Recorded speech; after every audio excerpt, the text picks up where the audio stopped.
Magnet brains, मैं रिया चौहान, आपकी दोस्त और होस्ट फॉर सोशल साइंस। आज आपके लिए लेकर आई हूँ चैप्टर नंबर 7 के मोस्ट इंपॉर्टेंट क्वेश्चन। तो चैप्टर 7 यानी कि Ashoka the emperor who gave up war वाला जो चैप्टर था उसका हमने जो है वो कंप्लीट चैप्टर रिवीजन कर लिया था, है ना। एनसीईआरटी सोल्यूशन आपको मिल चुके हैं। अब हम बात करने वाले हैं इसके मोस्ट इंपॉर्टेंट क्वेश्चंस की, यानी कि ऐसे सब्जेक्टिव क्वेश्चंस जो कि कई बार एग्जाम में पूछे गए हैं, आपसे पूछ लिए जाएंगे क्वेश्चन आंसर के फॉर्म में, है ना। तो आप इनको बहुत अच्छे से ध्यान में रख के बढ़िया से कर लीजिएगा अगर आपको एग्जाम में इस चैप्टर से रिलेटेड सब्जेक्टिव क्वेश्चन आ रहे हैं तो, है ना। एक बार मैं आपको चैप्टर फटाफट से रिवाइंड करा देती हूँ, साथ ही साथ में जैसे जैसे हम क्वेश्चन करते जाएंगे तो उससे रिलेटेड जो भी चीजें होंगी ना या आजू बाजू की जो कहानी होगी वो मैं आपको फिर से सुनाती जाऊंगी। तो अगर आपने वो कंप्लीट वीडियो जो है चैप्टर का वो देख लिया तो बहुत ही अच्छी बात है। और अगर मान लो आपने कहीं मिस कर दिया है या कुछ कुछ आपको समझ आया, कुछ कुछ आपका छूट गया, या हो सकता है आपको कुछ उस समय में प्रॉब्लम हो गई हो, तो साथ साथ में जब आप करते जाओगे तो मैं आपको रिवाइंड कराते जाऊंगी तो आपको प्रॉब्लम नहीं होगी, ठीक है। एक बार मैं चैप्टर में बता देती हूँ कि इस चैप्टर में हुआ क्या था। ये वाली कहानी जो है वो कहाँ तक पहुंच चुकी थी हमारी हिस्ट्री की, कि हमने एंशिएंट हिस्ट्री हम पढ़ रहे हैं, 6th क्लास की हिस्ट्री एंशिएंट हिस्ट्री कहलाती है, जिसमें हम उस पॉइंट तक आ गए थे जहां पर लोग जो है वो राजपाट संभालने लगे थे, है ना, राजा बनने लगे थे, जनपद महाजनपद बन चुके थे, ये हम पढ़ के आए हैं, है ना। उसके बाद में हमने पिछले वाले चैप्टर में पढ़ा था कि बुद्धा वगैरह भी हो गए थे, है ना, महावीरा जैनिज्म जो है वो भी फैल चुका था। क्यों? क्योंकि कुछ लोग जो है वो इस चीज के ऊपर भी काम कर रहे थे कि आखिर जिंदगी क्या है, हमारी आत्मा क्या है, परमात्मा क्या है, ब्रह्मांड क्या है। अलग अलग सवाल जो लोगों के दिमाग में थे कि हम दुखी क्यों होते हैं, हमें खुशी क्यों होती है, या जो भी सवाल थे उसको ढूंढने को निकले थे, है ना। अब क्योंकि साम्राज्य भी था, साथ साथ में ये थॉट्स भी चल रहे थे, तो इसी बीच क्या हुआ कि चंद्रगुप्त मौर्य जो थे उनको राजा बनाया गया। मैंने आपको कहानी बताई थी पूरी कि धनानंद एक राजा थे जिसने कौटिल्य, यानी कि कौटिल्य दूसरा नाम था किसका, चाणक्य का, तो चाणक्य का अपमान किया था। चाणक्य इतने अपमानित हो गए कि उन्हें बड़ा गुस्सा आया और उन्होंने बोला कि मैं एक दिन इसका राजपाट जो है वो गिरा कर रहूंगा, इसको जो इसके राजपाट का घमंड है उसको मैं चूर चूर कर दूंगा, ठीक है। तो वो तैयार करते हैं एक राजा को जो कि होते हैं चंद्रगुप्त मौर्य। चंद्रगुप्त मौर्य के साथ में मिलकर चाणक्य यानी कि कौटिल्य जो है वो साम्राज्य स्थापित करते हैं जिसको कहा जाता है मौर्य साम्राज्य या फिर मौर्यन एम्पायर, ठीक है। तो हम इसी चैप्टर में उस पूरे साम्राज्य के बारे में पढ़ते हैं कि कैसा क्या एम्पायर था, क्या क्या चीजें थी, क्या क्या मेन कैपिटल थे, है ना, लोग वहां के कैसे रहा करते थे, क्या चीजें होती थी क्या नहीं, ये सारा हमने इस चैप्टर में पढ़ा। फिर हम पढ़ते हैं कि चंद्रगुप्त के बेटे हुए बिंदुसार और बिंदुसार के बेटे हुए अशोक, है ना। तो अशोक जो है वो सबसे यूनिक और सबसे फेमस राजा माने जाते हैं पूरे मौर्यन डायनेस्टी के, है ना। अब डायनेस्टी क्या होता है, तो डायनेस्टी जो है जब साम्राज्य ऐसे चलाया जाए कि ये राजा फिर इसका बेटा राजा बनेगा, फिर इसका बेटा राजा बनेगा, इसका बेटा राजा बनेगा, मतलब परिवार में जब राजपाट संभाला जाए तो उसको क्या कहा जाता है, डायनेस्टी कही जाती है, ठीक है। तो फिर मौर्यन डायनेस्टी किसने संभाली, अशोक ने संभाली। अब अशोक जो है वो सबसे फेमस और सबसे यूनिक राजा हुए जिसके कुछ कारण थे। नंबर 1 कारण ये बताया गया कि वो अपनी प्रजा के साथ में हमेशा कनेक्शन बनाए रखना चाहते थे। तो उन्होंने किस तरीके से कनेक्शन बनाया कि ये सबसे पहले राजा थे पूरे इतिहास में जो कि इंस्क्राइब करवा के अपना मैसेज जो है वो अपनी प्रजा तक पहुंचाते थे। तो वो ऐसा मानते थे कि जब मैं ऐसे मैसेज पत्थरों पर इंस्क्राइब करवा के यानी कि गड़वा के लिखवा के प्रजा तक पहुंचाऊंगा तो ये पत्थर सालों साल चलेंगे, तो मेरे बेटे, बेटे के बेटे, बेटे के बेटे भी इन सारी चीजों को फॉलो करेंगे, समझेंगे कैसे राजपाट होता है ना। तो और प्रजा जो है वो भी कनेक्टेड रहेगी मुझसे, है ना। तो ऐसे इंस्क्रिप्शन जो है वो शुरू हुआ था। तो आपने देखा है अशोका पिल्लर भी है जिसके ऊपर आज भी पूरे का पूरा सारा इंस्क्रिप्शन है, जिसी को पढ़ के हमको ये सारी चीजें पता है ना। तो वो जिसके ऊपर वो शेर, 3 शेर जिसको हम नेशनल एम्बलम भी बोलते हैं, है ना, तो वो भी वहीं से डिराइव्ड है। क्लियर है कि नहीं? तो ये सारी चीजें हमने इसके अंदर पढ़ी। फिर हमने देखा कि अशोक जो थे उन्होंने क्या किया कि काफी सारे वॉर लड़े, है ना, काफी सारे वॉर लड़े, अलग अलग राज्यपाट जो है वो अपने अंडर लिया, क्योंकि हमने देखा मैप के अंदर कि मौर्य साम्राज्य जो है वो बहुत बड़ा साम्राज्य हो चुका था। पाकिस्तान वाले हिस्से से नीचे तक में जो है वो काफी बहुत फैल चुका था, है ना। तो इतना बड़ा साम्राज्य था, तो जाहिर सी बात है उन्होंने लड़ाइयाँ तो लड़ी होगी। लेकिन जब उन्होंने कलिंग के ऊपर आक्रमण किया, कलिंग का जब उन्होंने वॉर लड़ा, तो उनको समझ में आया कि जब वॉर लड़ा जाता है तो उस बीच में जो हमको ज़मीन चाहिए होती है या जो साम्राज्य चाहिए होता है वो तो राजा को मिल जाता है किसी भी एक को, लेकिन उसके बीच में जो मौत होती है, जो नुकसान होता है, जो प्रजा परेशान होती है, उसका क्या, है ना। हाथी, घोड़े, जानवर, अलग अलग तरह के जानवर जो कि कॉमन मैन है, कॉमन लोग हैं, जो कि राजा नहीं है लेकिन जो कॉमन लोग हैं, जो कि अपना थोड़ा थोड़ा कमा के खाते हैं, तो उनके छोटे छोटे घर बर्बाद हो जाते हैं, उनके बच्चे उनसे छीन जाते हैं, बच्चों से उनके माँ बाप छीन जाते हैं, है ना। तो बहुत ज़्यादा तहस नहस हो जाता है सब कुछ। तो अशोक को समझ में आया कि ये जो है ये बिल्कुल गलत है, वॉर जो है हमें छोड़ देना चाहिए। तो उन्होंने आखिरी वॉर जो है वो कलिंग का लड़ा था और उसके बाद में उन्होंने वॉर करना छोड़ दिया था। फिर उन्होंने सोचा कि इन सारी चीज़ों का सॉल्यूशन क्या है, क्या इसका सॉल्यूशन निकाल सकते हैं। तो उन्होंने धम्मा अपनाया। धम्मा शब्द जो है वो धर्म संस्कृत वर्ड से निकला है। उसको फैलाने के लिए उन्होंने जो है वो ऑफिशियल्स अपॉइंट किए, लोगों को अपॉइंट किया जिनको नाम दिया उन्होंने धम्मा महामत्ता, है ना। अब इन लोगों को बोला कि आप हर जगह जाओ और मेरा ये मैसेज पहुंचाओ कि वॉर जो है वो अब मैं नहीं लड़ूंगा।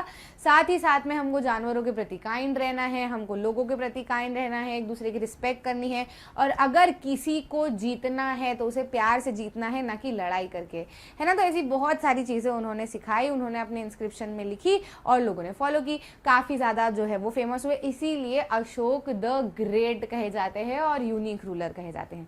समझा कि नहीं समझा? ठीक है, तो ये पूरी कहानी थी जो हमने चैप्टर में पढ़ी। अब इससे रिलेटेड जो भी हमारे क्वेश्चन बन रहे हैं वो हम यहाँ पे पढ़ लेते हैं।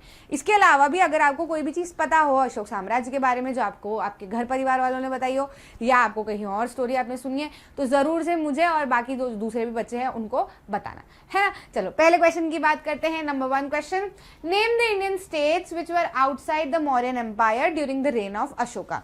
अब मैंने आपको एक सिंपल सी बात बोली है, आपको क्या करना है, जब भी आप क्वेश्चन का आंसर ढूंढने की कोशिश कर रहे हो तो आप इस क्वेश्चन को हिंदी में कन्वर्ट करो, क्योंकि जब सवाल आपको अपनी भाषा में समझ आएगा तो आपको उत्तर भी उसका समझ में आ जाएगा, है ना। अब जैसे मैं आपसे कोई भी सवाल पूछती हूँ कि तुम कैसे हो, तो तुम फट से जवाब दे दोगे कि मैं अच्छा हूँ, या फिर मेरी हालत थोड़ी सी खराब है। क्यों जवाब दे पाते हो? क्योंकि आप सवाल को समझ पाते हो, है ना। अब मैं बोलूँ हाउ आर यू, है ना, तो उसमें आपको कंफ्यूजन हो सकता है कि हाउ का मतलब क्या होता है, हाउ व्हाट व्हेन में आप कंफ्यूज हो सकते हो, तो मैं पूछूं क्या और आप जवाब क्या दोगे, ये वाली प्रॉब्लम आपके साथ होगी ना। लेकिन हाउ आर यू को अगर आपको हिंदी में कन्वर्ट करना आया कि हाउ आर यू, हाउ का मतलब कैसे होता है, तो आप कैसे हैं मैं आपसे पूछ रही हूँ तो आपका जवाब फट से आ जाएगा। समझे कि नहीं समझे? इसलिए क्वेश्चन का आंसर अगर सही से देना है तो आपको क्वेश्चन को सबसे पहले हिंदी में कन्वर्ट कर लेना चाहिए।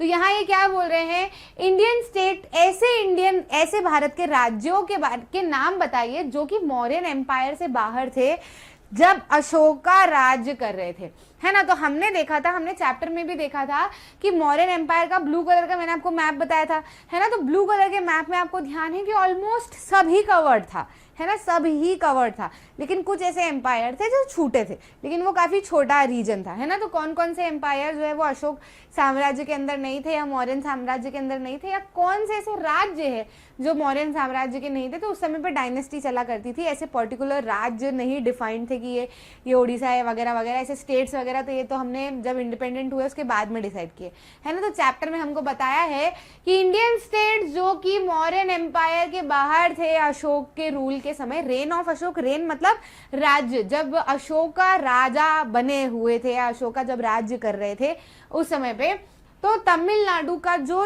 हिस्सा है, पार्ट ऑफ मॉडर्न तमिलनाडु, हमारा आज जो तमिलनाडु है उसका जो हिस्सा है कुछ, जिसको उस समय पे चोला एम्पायर भी कहा जाता था, चोला एम्पायर, वहां पे चोला डायनेस्टी रूल करी थी, तो कुछ उसका हिस्सा मौर्य साम्राज्य के अंदर नहीं था।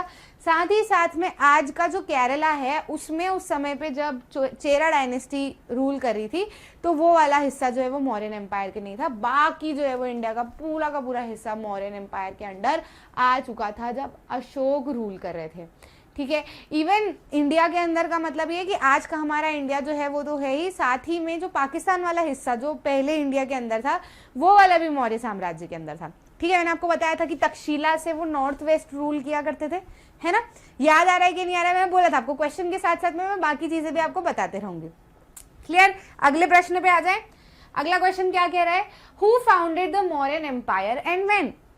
मौर्यन एम्पायर किसने फाइंड किया और कब, है ना, कब और कैसे बना, तो ये भी हमको चैप्टर में बताया हुआ है। देखो हुआ ये था, मैंने आपको क्या बताया कि क्या हुआ था, चाणक्य जो है उनकी बेइज्जती की थी किसने, धनानंद ने, राजा धनानंद ने, जिसमें गुस्से में आकर चाणक्य ने बोला कि मैं ऐसा राजा लेकर आऊंगा जो कि इस धनानंद को हरा देगा और इसका पूरा राजपाट जो है वो गिर जाएगा।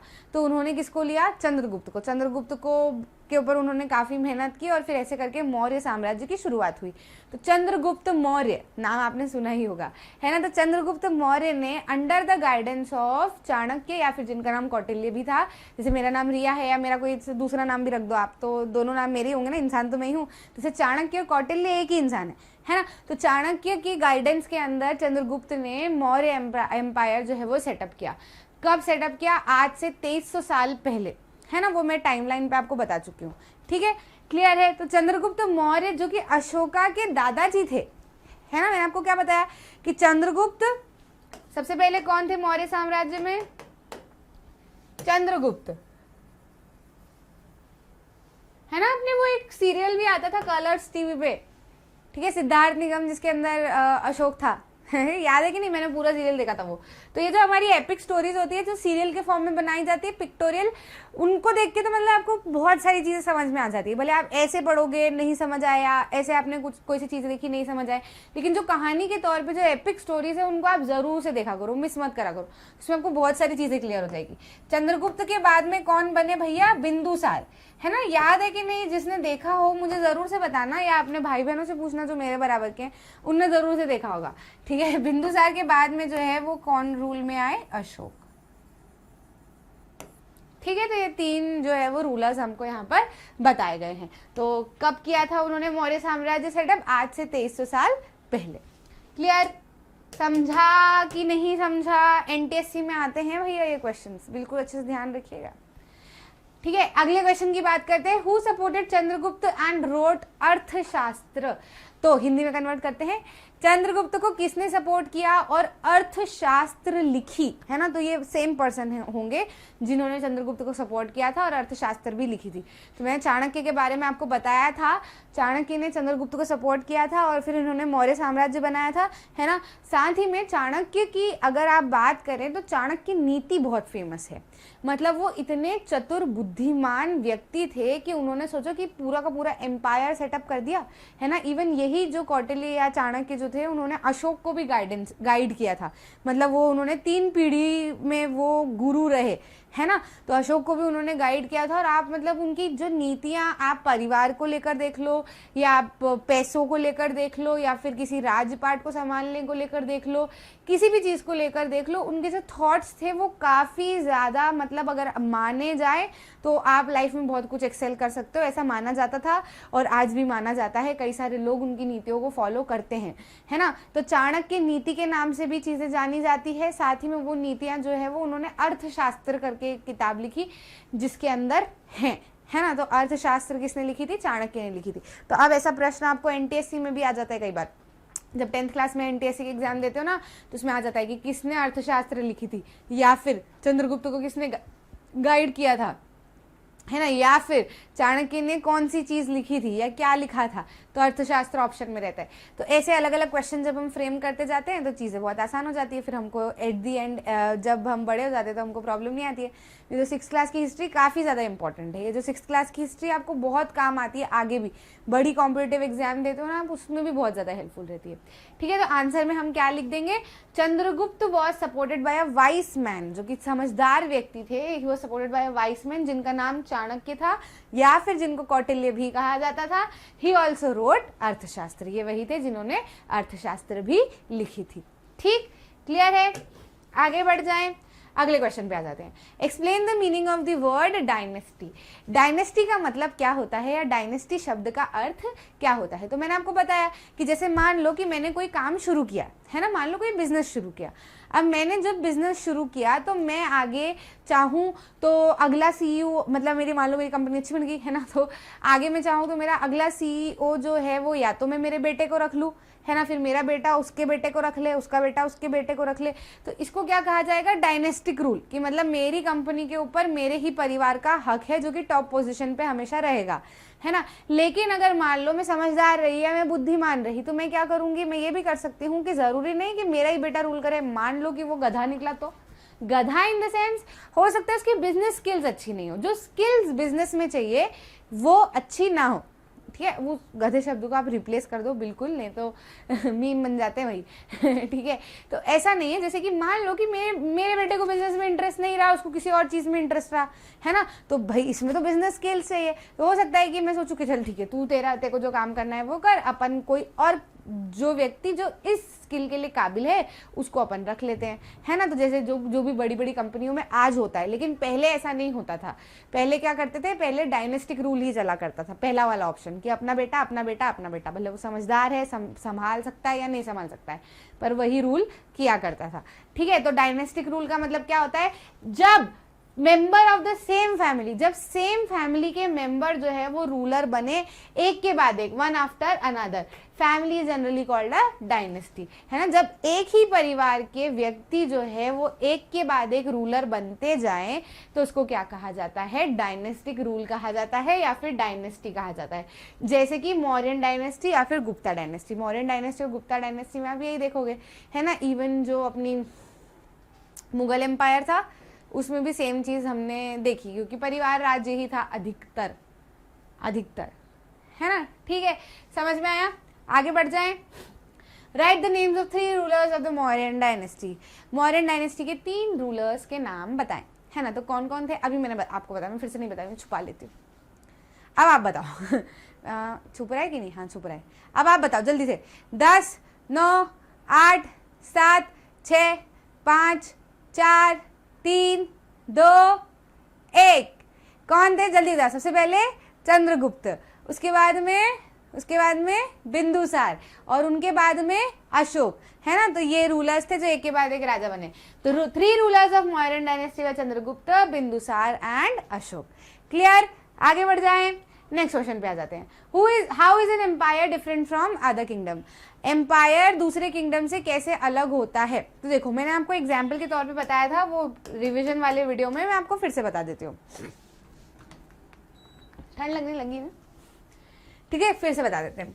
जैसे कि मान लो कि ये पूरी एक कंट्री है ना, ये सबसे इजी फिगर यही है तो ये बना दिया मैंने। ये मान लो कि ये पूरी कंट्री है, ठीक है। अब इस कंट्री के अंदर एक राजा यहाँ रूल कर रहा है, एक यहाँ रूल कर रहा है, एक यहाँ रूल कर रहा है, एक यहाँ रूल कर रहा है, एक यहाँ कर रहा है, एक यहाँ कर रहा है, एक यहाँ कर रहा है, एक यहाँ कर रहा है, एक यहाँ कर रहा है, एक यहाँ कर रहा है ना। तो ये जो छोटे छोटे एरियाज हैं जहाँ पर राजा रूल कर रहे हैं, तो ये क्या है, किंगडम है। ये इस राजा का किंगडम है, ये इस राजा का किंगडम है, ये इस राजा का किंगडम है, ये इस राजा का किंगडम है। तो ऐसे ये सारे जो छोटे छोटे हैं ये राजाओं के क्या है, किंगडम है ना, मतलब अपने अपने राज्य हैं। क्लियर है, समझ में आया, है ना। और इनमें रहने वाली इन राजा की पर्टिकुलर प्रजा है। अब मान लो कोई एक रूलर आता है जो इन सबके ऊपर कॉन्कर कर लेता है ना, इसको भी हरा देता है, इसको भी, इसको भी, इसको भी, इसको भी, इसको भी, सबको हरा देता है ना। या फिर कहा जाए तो ये पूरा ना होते हुए, जैसे मान लो कि यहाँ पे ऐसे ऐसे अलग अलग थे, है ना, तो इतने हिस्से के ऊपर एक राजा जो है वो सिंगल अपना कंट्रोल जमा लेता है। मतलब क्या, अब इसमें क्या हो रहा है, अलग अलग किंगडम जो है वो एक सिंगल राजा के रूल के अंडर आ गए हैं, है ना। तो ये तो किंगडम है, ये भी किंगडम है, ये भी किंगडम है, ये भी किंगडम है, ये भी किंगडम है। अब जिस राजा ने इनको अपने कंट्रोल में ले लिया है या इनको हरा दिया है, तो उसने क्या बोला कि भैया तुम अपने अपने इसमें संभालते रहो, लेकिन ओवरऑल पावर किसकी रहेगी, मेरी रहेगी, है ना। तो मतलब ये सारा का सारा किसके अंडर आ जाएगा, एक एम्परर के अंडर आ जाएगा। तो ये पूरा क्या कहलाएगा, एम्पायर, ठीक है। और ये जो सिंगल है ये क्या कहलाएगा, किंगडम। समझे कि नहीं, क्लियर है कि नहीं, है ना। जैसे कि मान लो कि एक घर मेरे भाई का है, दूसरा घर मेरे दूसरे भाई का है, तीसरा घर मेरे तीसरे भाई का है, चौथा घर मेरे चौथे भाई का है, पांचवा घर मेरे पांचवे भाई का है, और ये सारे के सारे घर मेरे पापा के ठीक है। तो मेरे पापा क्या हुए, एम्परर, है ना। और ये पांचों घर मिला के मेरे पापा का क्या हुआ, एम्पायर, ठीक है। और मेरे जो भाई है उनका क्या है, अपने अपने घरों पे कंट्रोल है ना, एक दूसरे के घरों पे तो है नहीं, तो वो उनके अपने अपने क्या हुए, किंगडम। समझे कि नहीं समझे? अब यहीं से एक सिंपल सी चीज समझना कि जब पापा को इन सभी के ऊपर कंट्रोल रखना है, इन सभी को कंट्रोल इन द सेंस जरूर नहीं वैसा वाला कंट्रोल, पर हाँ ऐसे रखना है कि यार ये कैसे काम कर रहे हैं, ढंग से कर रहे हैं कि नहीं, इनको जरूरत है कि नहीं, तो पापा को ज्यादा रिसोर्सेस चाहिएंगे, है ना, जब किसी को कुछ जरूरत पड़ेगी या कहीं पे कुछ हो रहा है या कहीं पे कुछ हो रहा है, तो क्योंकि पूरा ओवरऑल ध्यान पापा को रखना है ना, तो वो क्या उनको ज्यादा रिसोर्सेस चाहिएंगे, है ना, उनको ज्यादा पावर चाहिएगी, उनको ज्यादा बड़ी आर्मी चाहिएगी, है ना, उनके पीछे मदद करने वाले लोग ज्यादा चाहिए होंगे उनको, है ना, एज कम्पेयर टू अगर सिंगल किंगडम की बात करें, अगर सिंगल भाई के सिंगल घर की बात करें, तो उसको क्या चाहिए, 2 वक्त का खाना है ना, और अपने घर पे बिजली भरने का इतना पैसा, ठीक है, गैस की टंकी लाने का पैसा, सिंपल सा, ठीक है, क्लियर है कि नहीं, तो उसका काम थोड़े में चल जाएगा। लेकिन अगर पूरा एम्पायर संभालना है, पूरा एम्परर बनना है, तो उसके लिए आपको ज्यादा रिसोर्सेज चाहिए, ज्यादा बड़ी सेना चाहिएगी, ऐसा, ठीक है। तो एक एम्पायर एक किंगडम से कैसे अलग होता है, difference between empire and other kingdoms, emperors need more resources than kings as empires are larger, ठीक है, समझ में आया, है ना। तो एम्पायर्स क्या है, इंक्लूडिंग सेवरल किंगडम्स, तो आप क्या समझे इस चीज से कि भैया एम्परर को ज्यादा रिसोर्सेस चाहिए होते हैं किंग के कंपैरिजन में, है ना, तो किंगडम को कौन लीड करता है, किंग, और एम्पायर को कौन लीड करता है, एम्परर। समझे कि नहीं समझे? जैसे मेरे पापा एम्परर और मेरे भैया और लोग जो है वो सब किंग ठीक है, जैसे छोटे एग्जाम्पल से समझ लो आप।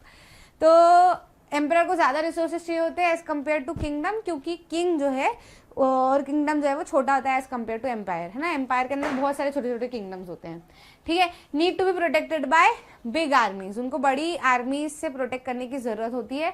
साथ ही साथ में emperors also have large number of officials who collect taxes, है ना, एम्परर को लार्ज नंबर ऑफ ऑफिशियल्स भी चाहिए होते हैं जो कि टैक्सेस कलेक्ट कर सके, क्योंकि इन सारे किंग्स की तरफ से टैक्स किसके पास में जाएगा, पूरे एम्पायर के एम्परर के पास में, है ना। तो इनको ज्यादा लोग चाहिए होंगे ना जो ध्यान से सारा टैक्स कलेक्ट करे या ध्यान रखे कहाँ पे क्या हो रहा है, कहाँ पे नहीं हो रहा है। पर्टिकुलर किंगडम की बात करें तो इतना लोड नहीं है, ठीक, समझे कि नहीं समझे? सिंपल भाषा में मैंने आपको समझाने की कोशिश की है, क्लियर। अगले प्रश्न पे आ जाए। अगला प्रश्न क्या कह रहा है, मेंशन एनी 3 बिग और prominent cities of the Mauryan empire, why were these cities popular. तो हमको 3 प्रोमिनेंट सिटीज के नाम बताने हैं जो कि मौर्यन एम्पायर के अंदर बहुत ज्यादा फेमस थी, और इन सिटीज से कहाँ से क्या होता था ये हमको बताया। तो 5 नंबर में क्वेश्चन आ सकता है ना, या फिर कई बार एमसीक्यू में भी आ जाता है कि 3 सिटीज जो है वो कौन कौन सी थी, क्लियर। तो कौन कौन सी 3 सिटीज थी, मैंने मैप में आपको बताया था। अगर मैप आपको धुंधला धुंधला भी याद हो, है ना, तो उज्जैन इधर सेंटर में आ रहा था, कोने वाली साइड में जो है वो हमारा क्या था, इधर वाली साइड में पाटलिपुत्र था, और ऊपर वाली साइड में क्या था, तक्षशिला था। तो मैंने आपको क्या बताया था, तक्षशिला से ये नॉर्थ वेस्ट यानी कि पाकिस्तान वाला हिस्सा जो है उसको कंट्रोल करते थे। उज्जैन से ये जो है वो मिडिल वाला थोड़ा हिस्सा और साउथ वाला हिस्सा जो है वो कंट्रोल करते थे। और ये जो पाटलिपुत्र थे, यहाँ पाटलिपुत्र पे यूजुअली एम्परर बैठा होता था, तो पाटलिपुत्र के आसपास का हिस्सा जो है वो पूरा एम्परर कंट्रोल करता था, ठीक है।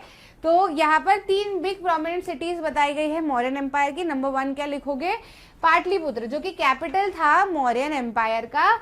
It was main centre of all political activities and administration. Pataliputra से सारी जितनी भी राजनीतिक या सामाजिक या फिर कहा जाए तो रूल करने वाली जितनी भी एक्टिविटीज होती थी वो सबके सब पाटलिपुत्र से चलती थी, पूरे सब दूर के लिए, ठीक है।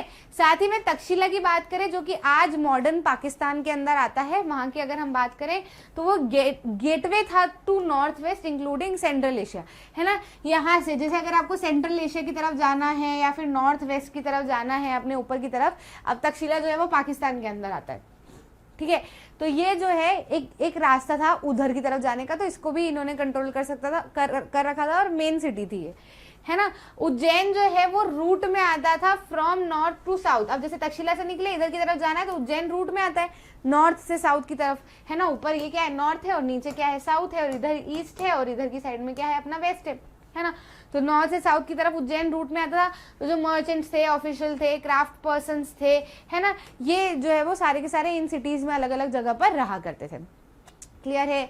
समझे कि नहीं समझे? मैं हमने चैप्टर में भी बहुत अच्छे से पढ़ा है कि साउथ वाले हिस्से से काफ़ी हद तक जो गोल्ड सिल्वर ये रिसोर्सेज होते थे ये कलेक्ट करते थे, तो इनसे इनको काफ़ी फ़ायदा होता था, है ना। सी रूट्स भी अधिकतर जो है वो इधर से हुआ करते थे। साथ ही में जो है वो अपन सेंटर भी यहाँ पे पड़ता था, जिससे कि काफ़ी ज़्यादा चीज़ें कनेक्टिविटी जो है वो आसान थी उज्जैन से, है ना। तक्षशिला वाले तरफ से जैसे अगर मान लो कि नॉर्थ वेस्ट से अगर कोई आ रहा है लड़ाई लड़ने के लिए बाहर का इन्वेडर, तो तक्षशिला जो है वो इनकी कंट्रोल में रहेगा तो इनको काफ़ी फ़ायदा होगा। या इनको आगे बढ़ के उधर की लड़ाई करनी है, तक्षशिला इनके कंट्रोल में होगा तो इनको फायदा रहेगा। नहीं तो पता चला यहाँ बैठे हैं, यहाँ कोई कंट्रोल नहीं है, तो कोई भी आ गया घुस गया और अंदर अटैक कर दिया। तो बहुत समझदारी से, मैं कह रही हूँ ना, नीतियाँ जो थी चाणक्य की, उनकी नीतियों को संभाल कर इन्होंने अलग अलग चीज़ें कर रखी थी। तो इन्होंने मतलब बढ़िया से अपना कंट्रोल जमा के रखा था, इसीलिए ही ये इतने बड़े एम्पायर के ऊपर रूल कर पाए थे। तो मतलब ये काफ़ी बड़ा एम्पायर था in the history of India, है ना। मतलब इतना पूरा एम्पायर जो है वो इनके अलावा मुगल एम्पायर में जो है वो कंट्रोल में आया था। ठीक है, अगली बात करें, discuss the ruling system of Mauryan empire. Mauryan empire का रूलिंग सिस्टम क्या था, किस तरीके से वो लोग राजपाट संभाला करते थे, है ना। तो रूलिंग सिस्टम या फिर एडमिनिस्ट्रेशन की बात करें मौर्यन एम्पायर की, जैसे कि मान लो आपके घर का रूलिंग सिस्टम क्या है, तो भैया दादाजी को सारे भाई मिलके पैसा देते हैं, फिर दादाजी जो है वो किराने विराने का या बच्चों की पढ़ाई का वो सारा कुछ खर्चा उन पैसों से मेंटेन करते हैं, या कहीं आना जाना होता है, किसी को कुछ देना मिलना होता है, तो वो भी सारा दादा दादी मिलके करते हैं। लेकिन पैसा जो है वो ये भाई भी इतना देगा, ये इतना देगा, ये इतना देगा, ये इतना देगा, है ना। तो सबका डिवीजन होकर जो है वो उनके पास में आता है, तो बाकी लोगों को टेंशन नहीं होती है कब क्या करना है क्या नहीं करना है ना। वो सारे के सारे मेन लीड संभाल लेते हैं। ऐसी फैमिलीज यूजुअली फंक्शनल फैमिलीज होती है और बहुत अच्छे से काम चलता है।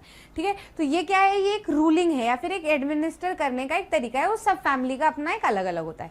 तो ऐसे ही मौर्यन एम्पायर का क्या सिस्टम था, क्या तरीका था, ये हमको बताना है, तो इसको डिस्कस कर लेते हैं। रूलिंग सिस्टम जो था वो कुछ इस तरीके से था कि जैसे जैसे मौर्यन एम्पायर बढ़ता गया, क्योंकि मौर्यन एम्पायर काफी बड़ा था, तो अलग अलग पार्ट को अलग अलग तरीके से रूल किया जाता था, है ना। जो पाटलिपुत्र का एरिया था वो डायरेक्ट कंट्रोल में था एम्परर के। मैंने आपको बताया पाटलिपुत्र का जो हिस्सा था, एम्परर जो था वो डायरेक्ट कंट्रोल करता था, पाटलिपुत्र पे वहीं बैठा होता था।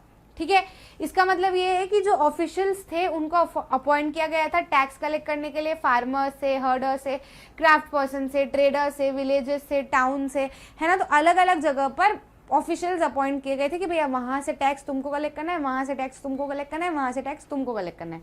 ठीक है, मौर्यन गवर्नमेंट में ये जो ऑफिशियल्स होते थे, अगर इन्होंने रूलर की जो रूल है या फिर रूलर का जो कहा है उसको नहीं माना या उसको नहीं समझा, तो फिर उनको काफ़ी हद तक पनिश किया जाता था, ताकि अगले जो है ऑफिशियल्स ऐसी हरकत ना करें। साथ ही साथ में कुछ officials, some of the Mauryan officials were also given salaries, है ना। इनको सैलरीज भी दी जाती थी ये काम करने के लिए। और आपको लगेगा कि मैडम ये तो ऐसा तो कोई न्यूज़ वगैरह या कोई कैमरा वगैरह था नहीं जो इनके ऊपर ध्यान रखे। ये ऑफिशियल्स मान लो टैक्स वगैरह लेके अपनी जेब में कुछ टैक्स का पैसा डाल ले तो क्या पता चल रहा है, तो इनके ऊपर ऐसा ना हो इसलिए इनके ऊपर रखे जाते थे निगरानी, है ना। निगरानी के लिए अलग अलग लोग रखे जाते थे, जिनका इन ऑफिशियल्स को नहीं पता होता था कि कौन इनके ऊपर निगरानी रख रहा है ना। और उन निगरानी रखने वालों को भी पैसा दिया जाता था ताकि वो ईमानदारी से निगरानी करें। ठीक है, तो स्पाई रखे जाते थे उनके ऊपर, ठीक है, ताकि ये गड़बड़ बिल्कुल भी ना करे। क्लियर है, तो कुछ इस तरीके से रूल किया जाता था। ये वाला पॉइंट भी आप इसके अंदर ऐड कर सकते हो। अगले क्वेश्चन की बात करें, right 3 or 4 sentences about provinces and the administration of Mauryan Empire। Mauryan empire के प्रोविंसेस और एडमिनिस्ट्रेशन के कुछ 3 या 4 सेंटेंसेस आप लिखो कि क्या क्या था। तो वही जो अभी जितना हमने पढ़ा उसको सारा कुछ सारा यहाँ पे लिख देते हैं हम कि there were several provinces in the Mauryan empire. Mauryan empire में काफ़ी ज़्यादा प्रोविंसेस थे, जैसे कि हर प्रोविंस जो है वो प्रोविंशियल कैपिटल से रूल किया जाता था, तक्षशिला, उज्जैन, है ना। तो ये अलग अलग कैपिटल्स बना रखे थे कि हाँ यहाँ से इतना हिस्सा रूल करेंगे, यहाँ से इतना हिस्सा रूल करेंगे। ठीक है, कुछ कंट्रोल था पाटलिपुत्र से और रॉयल प्रिंसेस की तरफ से जो है वो, मतलब पाटलिपुत्र से रूल था काफ़ी ज़्यादा, और जो है वो रॉयल प्रिंसेस जो भी खानदानी प्रिंसेस होते थे उनको भेजा जाता था इन प्रोविंसेस में गवर्नर्स बना के, ताकि ये चेक करते रहें कि क्या हो रहा है क्या नहीं हो रहा है ना। कुछ प्रोविंसेस जो है वहाँ के लोकल कस्टम्स भी थे और जो रूल्स थे वो भी फॉलो वहाँ पर अलग अलग तरीके से किए जाते थे। ठीक है, तो ये तो हमने चैप्टर के अंदर पढ़ाई है, हमको बताइए वो रूलिंग वाले हिस्से में, तो वही सारी चीज़ें आप इसके अंदर इंक्लूड कर सकते हो। Explain the following terms, tribute और ब्राह्मी स्क्रिप्ट। ट्रिब्यूट और ब्राह्मी स्क्रिप्ट क्या होती है, तो ये आपको 1 मार्क में या फिर 2 नंबर की डेफिनेशन में ऐसे क्वेश्चन आ सकते हैं, है ना। ट्रिब्यूट के बारे में बताना है और ब्राह्मी स्क्रिप्ट के बारे में बताना है। तो देखो ट्रिब्यूट का हिंदी मतलब क्या होता है, कि जब मैं कुछ आपको दूं, है ना, आपके सम्मान में कुछ आपको दूं, तो वो क्या कहलाता है, ट्रिब्यूट। अब इस समय पे क्या हो रहा था ना कि टैक्सेस तो ये लोग लेते थे, लेकिन ये ऑफिशियल जबरदस्ती का ट्रिब्यूट भी लेते थे। अब ट्रिब्यूट के आगे जब जबरदस्ती शब्द ना लगाया जाए तो मान सम्मान में दी गई, खुशी से दी गई चीज होती है, लेकिन ट्रिब्यूट के आगे अगर जबरदस्ती शब्द लगा दिया जाए, मतलब ये ऑफिशियल जो है वो जबरदस्ती ट्रिब्यूट मांगा करते थे।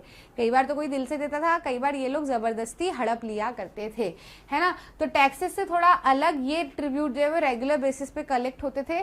ट्रिब्यूट कलेक्ट होते थे जब भी पॉसिबल हो सके, तब ये लोग ट्रिब्यूट कलेक्ट कर लेते लोगों से वेराइटी ऑफ थिंग्स, भले वो चाह के दे, मोर और लेस विलिंगली, मतलब या वो चाह के दे या फिर बिना चाहे दे। चाह कर देते मन से लोग तो बहुत ही अच्छी बात है, और अगर चाह कर नहीं देते थे तो उनसे जबरदस्ती लिया जाता था, है ना। तो अलग अलग चीज़ों के फॉर्म में ले लेते थे, जैसे कि गेहूं ले लिए, या किसी की गाय ढोर ले लिए, या किसी की ज्वेलरी ले ली ट्रिब्यूट के फॉर्म में, कुछ भी कर लिया, तो जो मन पड़ता था वो लोग ले लिया करते थे, है ना। तो ये सारी चीज़ें अब पता नहीं राजाओं को पता होती थी या नहीं होती थी, ऑफिशियल्स यूजुअली ले लिया करते थे। ब्राह्मी स्क्रिप्ट क्या होती है, तो देखो जैसे कि जितनी भी मॉडर्न डे स्क्रिप्ट है, जैसे कि देवनागरी में आप हिंदी देख लो, या फिर मलयालम देख लो, या तमिल देख लो, तो इसके अंदर हम जो लिखने के तरीके हैं वो अगर देखा जाए तो कहीं ना कहीं ब्राह्मी स्क्रिप्ट से ही निकल कर आए हैं। तो the most of the modern Indian script have developed from the Brahmi script. जो मोस्ट आज की जितनी भी मॉडर्न स्क्रिप्ट है, जो लिखने के तरीके हैं भाषाओं के, वो कहीं ना कहीं ब्राह्मी स्क्रिप्ट से ही निकल के आए। तो मैंने आपको आपकी एनसीईआरटी में आखिरी में एक डब्बा दिया हुआ है जिसके अंदर अलग अलग अल्फाबेट लिखे हैं, है ना, अक्षर लिखे हैं। तो इसमें बताया गया है कि ब्राह्मी स्क्रिप्ट में अ जो है वो कुछ ऐसे लिखा जाता था। अब वही अ हिंदी की जो देवनागरी लिपि है उसमें ऐसे लिखा जाता है। तो कहीं ना कहीं देखो इसी को कुछ कुछ घुमा के अ बनाया हुआ है ना, समझ आया कि नहीं। तो ऐसे ही आप मलयालम में देखोगे, तमिल में देखोगे, तो जो अ है वो कहीं ना कहीं इसी को किसी तरीके से घुमाया हुआ है और अक्षर बनाया हुआ है। तो ऐसा है ना, ठीक है, समझ में आया। तो ब्राह्मी स्क्रिप्ट से ही निकल के ये चीजें आई है। चल भैयू, ठीक, समझ में आया, क्लियर है कि नहीं। तो ये कुछ इंपॉर्टेंट क्वेश्चन थे, या फिर कहा जाए तो मोस्ट इंपॉर्टेंट क्वेश्चन थे आपके chapter Ashoka the emperor who gave up war. I hope आपको अच्छे से समझ में आया है और क्लियर है। इसके अलावा आपको कोई भी डाउट है तो कमेंट सेक्शन आपके लिए खुला है। जो भी चीज़ हो आप बिल्कुल बेझिझक कमेंट सेक्शन में बताइएगा। मुझे लगेगा समझ में आ जाएगा कि हाँ रेलेवेंट डाउट है आपका, तो मैं वही कि मैं आपका डाउट क्लियर करने की कोशिश करूंगी। आपको बिल्कुल भी मिस नहीं करना है ना। क्यों नहीं मिस करना है, क्योंकि जितने भी कोर्सेज आप यहाँ पर देख रहे हो ये सब मैग्नेट ब्रेन्स पे एकदम फ्री ऑफ कॉस्ट है। कोई पैसे का लेन देन यहाँ पर नहीं है। आपको जो भी चीज़ इन सब में से पढ़नी है वो सब आप फ्री ऑफ कॉस्ट पढ़ो, है ना, बिना पैसे लिए दिए पढ़ो। इसका चैप्टर, उसका revision, most important question, MCQs, NCERT solution, PYQs, sample paper, test paper, हर चीज़ हम एकदम शुरुआत से आखिरी तक हर क्लास के लिए आपसे एकदम फ्री ऑफ कॉस्ट प्रिपेयर करवाते हैं, ताकि आपको एग्जाम में बिल्कुल भी प्रॉब्लम ना आए। ठीक, अच्छी लगी ना बात, तो फिर लाइक करो, शेयर करो अपने दोस्तों के साथ में, और चैनल को जरूर से सब्सक्राइब करो ताकि आप ऐसे कोई भी इंपॉर्टेंट वीडियो मिस ना कर जाओ। मिलते हैं अगले वीडियो में।